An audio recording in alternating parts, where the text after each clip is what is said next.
चिराग पासवान ने जो चाहा वो कर दिया। चिराग पासवान लगातार ये चाहते थे कि उनके चाचा पशुपति पारस को एनडीए से आउट कर दिया जाए और वो अब हो गया है। पशुपति पारस को पूरी तरीके से एनडीए से आउट कर दिया गया है। एनडीए की किसी भी बैठक में पशुपति पारस को नहीं बुलाया जाता, क्योंकि चिराग पासवान वहां शर्त रख देते हैं कि अगर चाचा आएंगे तो फिर हम नहीं आएंगे।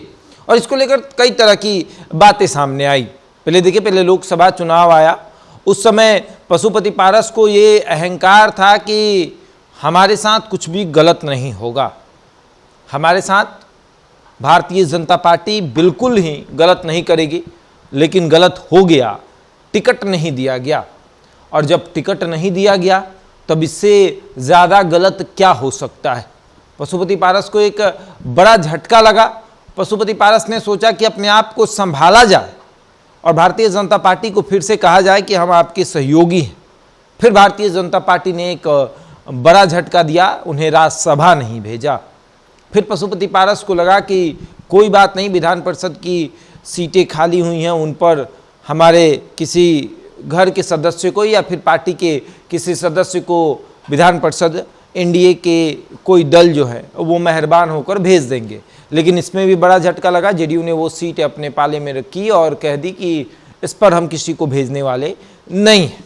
फिर पशुपति पारस उपचुनाव पर ध्यान दे रहे थे कि उपचुनाव है, उपचुनाव में तरारी से जो उम्मीदवार पिछली बार दूसरे नंबर पर था निर्दलीय, वो इस बार हमारे दल में है, तो उसे टिकट दे देना चाहिए।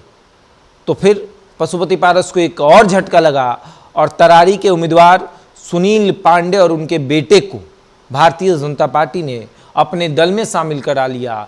और अब विशाल प्रशांत को भारतीय जनता पार्टी ने तरारी से उम्मीदवार बनाया और फिर पशुपति पारस को अंतिम झटका लगा। अब भी पशुपति पारस नहीं संभल पाए थे, लेकिन जब मुख्यमंत्री नीतीश कुमार ने अपने सरकारी बंगले कन्ने मार्ग पर एनडीए की बैठक बुलाई, उस बैठक में पशुपति पारस को नहीं बुलाया गया और पशुपति पारस को ये संकेत दे दिया गया कि आप एनडीए से पूरी तरीके से बाहर हो चुके हैं, आपको जो करना है अब कर लीजिए। पशुपति पारस लगातार ये प्रयास कर रहे हैं कि कुछ भी हो जाए, लेकिन कुछ नहीं हो रहा है। और पशुपति पारस अकेले भी नहीं जाना चाहते। ऐसा क्यों? जिस तरह से चिराग पासवान ने एक डिसीजन लिया कि अकेले चुनाव लड़ेंगे, मेरा मन करेगा वो हम करेंगे, पशुपति पारस वो डिसीजन नहीं ले पा रहे हैं।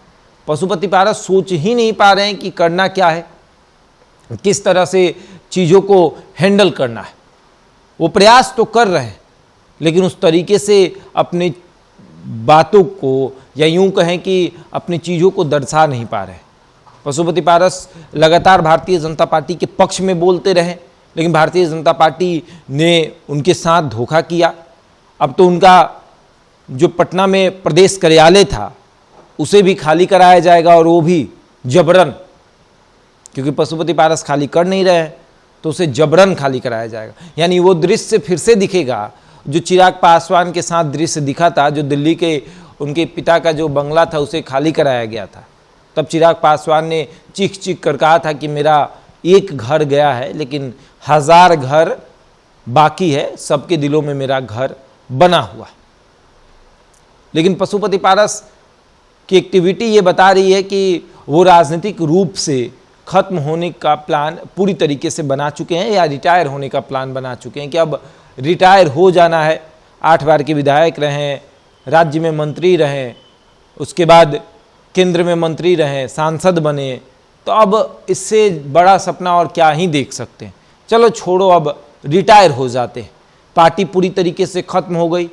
पार्टी को 2 भागों में पशुपति पारस ने बंटवाया था। एलजेपी को 2 भागों में बांटा गया, एलजेपी आर और आरएलजेपी, यानी लोक जनशक्ति पार्टी रामविलास और राष्ट्रीय लोक जनशक्ति पार्टी। सब कुछ हुआ, लेकिन परिणाम अब ये दिख रहा है कि पशुपति पारस 0 और चिराग पासवान हीरो। जिस समय कहा जा रहा था कि चिराग पासवान 0 है, पशुपति पारस हीरो हैं, तो समय ने एक बार पटकनी पशुपति पारस को दी है और बताया है कि आप 0 हैं और चिराग पासवान हीरो है। अब देखिए क्या होता है। बहरहाल इस खबर में इतना ही, बने रहे हमारे साथ और देखते रहे द इंडिया टॉप।